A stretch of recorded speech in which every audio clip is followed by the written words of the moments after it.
मिलने जाते हैं, मैं सीरियसली इस बात को बता रहा हूं, मिलने जाते हैं, उन लोगों का बायकॉट होना चाहिए, वो गद्दार हैं। क्या बात करेंगे आप आरएसएस के लोगों से जो इस बात को तय कर चुके हैं कि हमें संविधान खत्म करके मनुस्मृति लागू करनी है? उनसे क्या बात करके और क्या समझाएंगे उन्हें सिर्फ ये जाके कह सकते हैं कि हम आपके पैरों में गिर चुके हैं, हम आपकी हर बात मानेंगे, सिर्फ हमें हमारी कम्युनिटी को धोखा देने का रास्ता बता दो। कैसे हम उनसे मीठी मीठी बातें करके, कैसे जज्बाती तकरीरें देके उनको बेवकूफ बनाएं और आपकी मदद करें, ये काम कर रहे हैं जो लोग उनसे मिलने जाते हैं। ये समझ लीजिए आप, उन्होंने सारी इंस्टीट्यूशंस जो है हाईजैक कर ली हैं। उन्होंने हम लोगों के, खास तौर पे एससी, एसटी, माइनॉरिटीज और ओबीसी के जितनी टॉप लीडरशिप है सब हाईजैक कर ली। इस बात को जब तक हम तस्लीम नहीं करेंगे हम एक कदम आगे नहीं बढ़ा पाएंगे। अपने अंदर से गद्दारों को आइडेंटिफाई नहीं करेंगे हम एक कदम आगे नहीं बढ़ा पाएंगे। सबसे पहला काम है, हम लोग इतने कमजोर नहीं हैं, समझ लीजिए आप, ये गद्दार हैं जो हमारे पैरों में बेड़ियां बांध रहे हैं। आइडेंटिफाई कीजिए उन गद्दारों को जो डायरेक्टली या इनडायरेक्टली ये बोलते हैं कि हेमंत बिस्वा शर्मा एक बहुत अच्छा चीफ मिनिस्टर है। आइडेंटिफाई कीजिए ऐसे लोगों को और उनको पनिश कीजिए, उनका सोशल बाइकआउट कीजिए। ये तो हम आराम से कर सकते हैं। दो रास्ते हैं, कोर्ट का रास्ता है लेकिन सुप्रीम कोर्ट वो रास्ता नहीं है। कोर्ट का रास्ता जब है जब हम बहुत सारे केसेस, रोज ये पूरे देश को लूट के खा रहे हैं आरएसएस और बीजेपी के लोग, हम multiple cases grass root level पे बहुत सारी जगह पे करें, एक एक आइडेंटिफाई करें आरएसएस के कार्यकर्ता को कि कौन स्कूटर पे चलता था और आज मर्सिडीज में चल रहा है, उसको आइडेंटिफाई करें, उसके खिलाफ करप्शन के केसेस करें। ये एक काम करना होगा हमें। दूसरा, अगर हम जो लोग डायरेक्टली या इनडायरेक्टली प्रधानमंत्री और होम मिनिस्टर की तारीफ करते हैं, मिलने जाते हैं, मैं सीरियसली इस बात को बता रहा हूं, मिलने जाते हैं, उन लोगों का बाइकआउट होना चाहिए, वो गद्दार हैं। क्या बात करेंगे आप आरएसएस के लोगों से जो इस बात को तय कर चुके हैं कि हमें संविधान खत्म करके मनुस्मृति लागू करनी है? उनसे क्या बात करके और क्या समझाएंगे उन्हें सिर्फ ये जाके कह सकते हैं कि हम आपके पैरों में गिर चुके हैं, हम आपकी हर बात मानेंगे, सिर्फ हमें हमारी कम्युनिटी को धोखा देने का रास्ता बता दो। कैसे हम उनसे मीठी मीठी बातें करके, कैसे जज्बाती तकरीरें देके उनको बेवकूफ बनाएं और आपकी मदद करें, ये काम कर रहे हैं जो लोग उनसे मिलने जाते हैं। ये समझ लीजिए आप, उन्होंने सारी इंस्टीट्यूशंस जो है हाईजैक कर ली हैं। उन्होंने हम लोगों के, खास तौर पे एससी, एसटी, माइनॉरिटीज और ओबीसी के जितनी टॉप लीडरशिप है सब हाईजैक कर ली। इस बात को जब तक हम तस्लीम नहीं करेंगे हम एक कदम आगे नहीं बढ़ा पाएंगे। अपने अंदर से गद्दारों को आइडेंटिफाई नहीं करेंगे हम एक कदम आगे नहीं बढ़ा पाएंगे।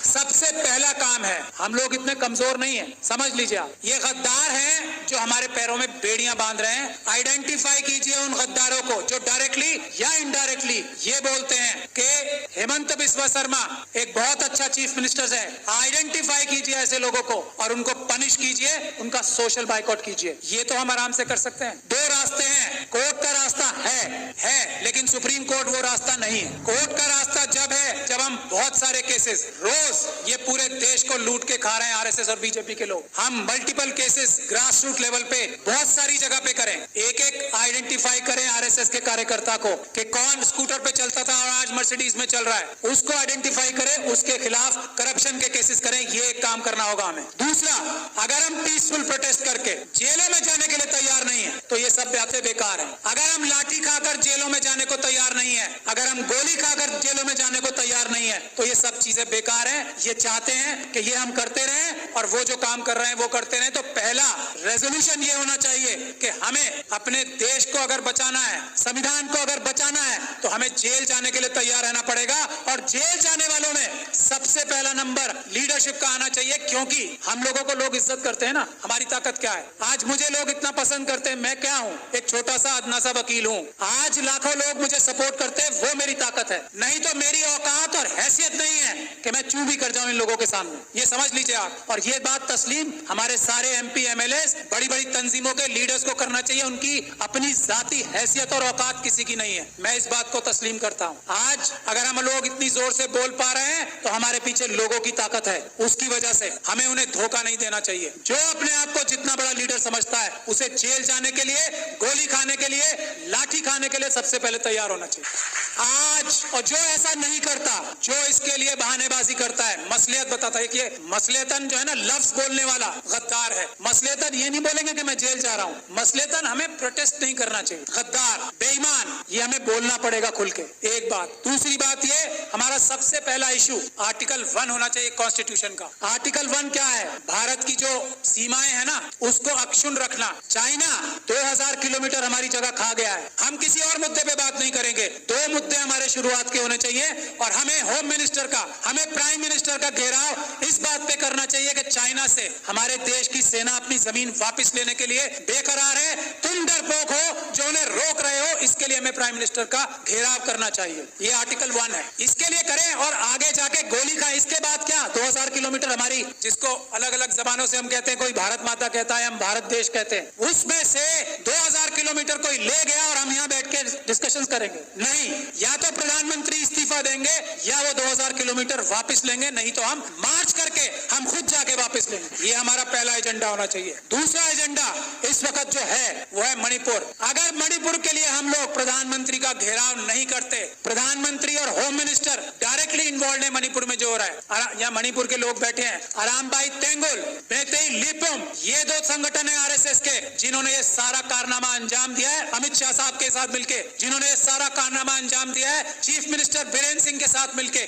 मेटिकुलस प्लानिंग से एक एक काम हुआ है, वहां पे कुछ भी स्पॉन्टेनियस नहीं हुआ है। जब तक हम इस बात के लिए कार्रवाई नहीं करेंगे, और ये जो सुप्रीम कोर्ट में कार्रवाई अभी चल रही है, उससे कुछ होने वाला नहीं, कुछ नहीं होने वाला। मैं as the lawyer Supreme Court आपको बता रहा हूँ, कुछ नहीं होगा। बात 1-2 महीने में आई गई हो जाएगी। उन लोगों के साथ वहां ज्यादती होगी। आरएसएस और बीजेपी पाकिस्तान और चाइना के साथ मिलके नॉर्थ ईस्ट और सारे बॉर्डर लाइन एरियाज को कमजोर कर रही है। ये हमारी जिम्मेदारी है। आर्टिकल 1 नंबर 1 बचाना सबसे पहले। मणिपुर के लिए हमें जाना चाहिए डेलीगेशन बना के, और सच्चाई सामने लानी चाहिए कि आरएसएस ने, अमित शाह साहब ने और चीफ मिनिस्टर ऑफ मणिपुर ने ये प्लानिंग करके अपने कार्डर्स से कराया है। कोई मैती समाज ने नहीं किया है, उनके कार्डर्स ने किया है। गुड़गांव में और नूह में उनके कार्डर्स ने सब किया है। गुजरात में उनके कार्डर्स ने सब कुछ किया है। और दिल्ली के दंगों में हमने ये एस्टैब्लिश कर दिया है कि आम आदमियों ने कुछ नहीं किया, उनके कार्डर्स और उनके भ्रष्ट पुलिस अधिकारियों ने ये सब काम किया है। यही हमें करना पड़ेगा। मणिपुर के लिए प्लान बनाइए कि हम लोग वहां जाएं और एक्सपोज करें कि मणिपुर में क्या हो रहा है, क्या हो रहा था और क्या हो रहा है अब। और उसमें अमित शाह साहब सबसे बड़े चाणक्य हैं, उनको अरेस्ट कराने के लिए जब तक हम कोई कार्रवाई नहीं कर पाते, मणिपुर का कुछ भला नहीं हो सकता। मैं ये बात दावे और गारंटी से कह रहा हूं।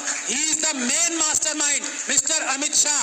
वो वहां जाके बैठे इसलिए थे कि उन्होंने ये सब प्लानिंग करनी थी कि सब कुछ ठीक चल रहा है या नहीं। वरना भारत के होम मिनिस्टर में इतनी ताकत होती है, चेयर में, चाहे कोई डफर भी बैठ जाए उस पर। अमित शाह साहब की बात नहीं कर रहा हूं, ये डफर वर्ड उनके लिए इस्तेमाल नहीं किया मैंने। अगर कोई डफर भी बैठ जाए, भारत के होम मिनिस्टर की चेयर में इतनी ताकत होती है कि सब शांति वहां पे एक दिन में हो जाए। लेकिन जो होम मिनिस्टर वहां अपनी प्लानिंग ही करने गया था, इंप्लीमेंटेशन देखने गया था गुजरात मॉडल की, वो उससे क्या उम्मीद करते हो? आज तक किसी आदमी ने ये बोला है कि Amit Shah is the main mastermind of Manipur? नहीं बोला। यही हमारी कमी। तो मेरी यही गुजारिश है, एक तो जेल जाने के लिए जो लोग तैयार हैं, गोली खाने के लिए जो लोग तैयार हैं, लाठी खाने के लिए जो लोग तैयार हैं, वही बोले कि मैं लीडर हूं, वरना वो गद्दार है। मेरा ये मानना है। बाकी अपनी अलग अलग राय सबकी हो सकती है, यही एक टेस्ट है। अच्छी से अच्छी बात कोई भी कर सकता है। एक से बढ़कर एक स्पीच देने वाले, एक से बढ़कर एक भाषण देने वाले हम लोगों में भी हैं और आरएसएस में भी हैं। जबान की वैल्यू आजकल 0 हो गई। सड़क पे आए, गोली खाएं, तब बताएं कि मैं लीडर हूं, वरना मैं गद्दार हूं। ये बात तय है। मैं गोली खाने के लिए तैयार हूं आज इसी वक्त से।